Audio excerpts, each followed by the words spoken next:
The Fed just told you the easy money era is over, and tomorrow the market has to price a rate hike it spent all spring insisting was impossible. The VIX jumped 12.37% to 18.44 today. That's not noise, that's the warning shot. I'm Max Sterling. This is your StockStory market ritual, for minutes, the numbers, and what they're hiding. So here's the question that decides the next week: if Kevin Warsh really isn't the easy money chairman everyone hoped for, who's still standing? Because this market is built on the opposite bet. The top 10 stocks are 40% of the S&P 500.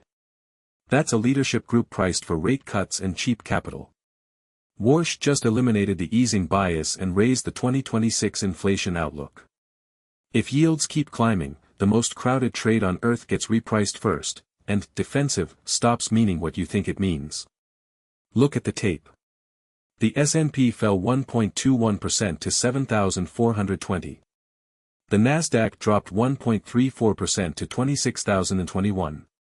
The Dow lost 0.98% to 51,492. Broad, not surgical, everything red. And the sector map tells you exactly what kind of selling this was. The leaders were just the ones that bled least: industrials down 0.14%, technology down 0.34%, financials off 0.55%. The damage was at the long end of the risk curve: communication down 2.78%, real estate down 2.51%, consumer discretionary down 2.51%. That's a rate shock signature.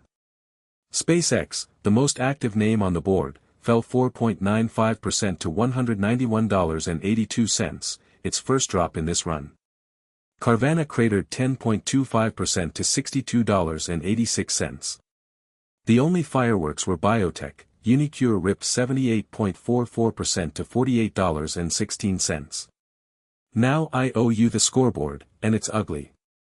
Both of yesterday's calls died on the same hawkish Fed headline. I had financials leading green and the VIX pinned under 18, and the Fed turned both into losses inside one session. That puts me 0-for-2.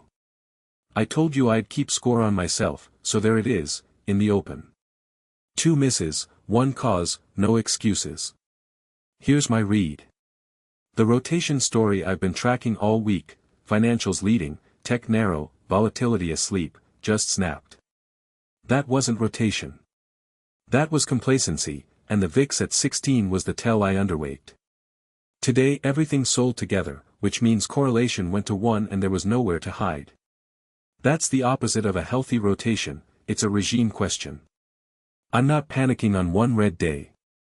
But I'd stop trusting defensive sector labels and start watching the VIX itself. Under 18 was the calm, and we closed above it. What I'd actually do: respect the cash, let the first hawkish overreaction wash out, and shop the names that get sold for no reason of their own. Tomorrow the market sleeps on whether today was a flush or a turn. My call: the VIX holds above 18 and does not close back under it. Logging it. I was 0-for-2, come back and grade me on this one. Same time tomorrow. Subscribe so the ritual finds you.